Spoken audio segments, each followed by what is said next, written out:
Bonjour à toutes et à tous, vous voyez, on est sur le site de la Tuilerie, cet immense espace de bitume dont chacun et chacune d'entre nous pense qu'il mérite d'être transformé. Il y a 7 ans, on a engagé une réflexion sur un projet de quartier et puis, vous le savez, il y a 1 an, l'hypothèse s'est présentée d'y installer le stade du PSG.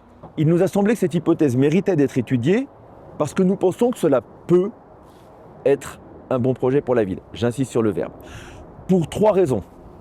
La première, c'est le développement économique, c'est-à-dire des emplois, de la richesse fiscale qui nous permet de financer nos services publics avec des impôts modérés.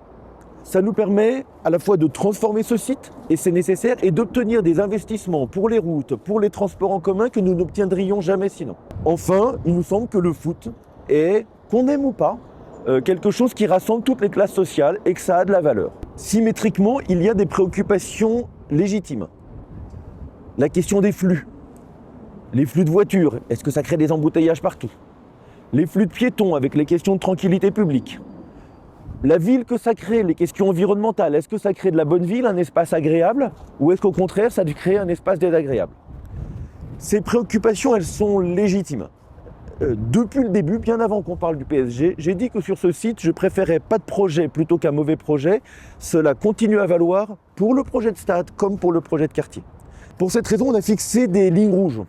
Il y a une ligne rouge, c'est 5 hectares désimperméabilisés dans cet océan de bitume. C'est évidemment le maintien et sans doute la reconstruction ici de l'hypermarché dont nous avons besoin. Ces préoccupations légitimes, vous avez été très nombreuses et nombreux à nous les exprimer et on vous a écouté. C'est pour ça qu'en septembre dernier, j'ai soumis au conseil municipal une délibération votée à l'unanimité qui dit qu'un tel projet ne pourrait être réalisé qu'après un référendum décisionnel. Un tel référendum, pour qu'il ait du sens, il doit être sur la base d'études. Les études, elles sont complexes. Il faut étudier les questions d'environnement, les questions de flux. Ça ne se fait pas en 10 minutes. On en a pour environ 1 an d'études.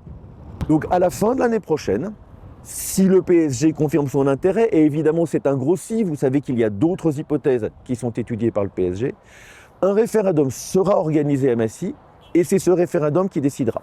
En tout état de cause, à la fin, c'est vous qui déciderez.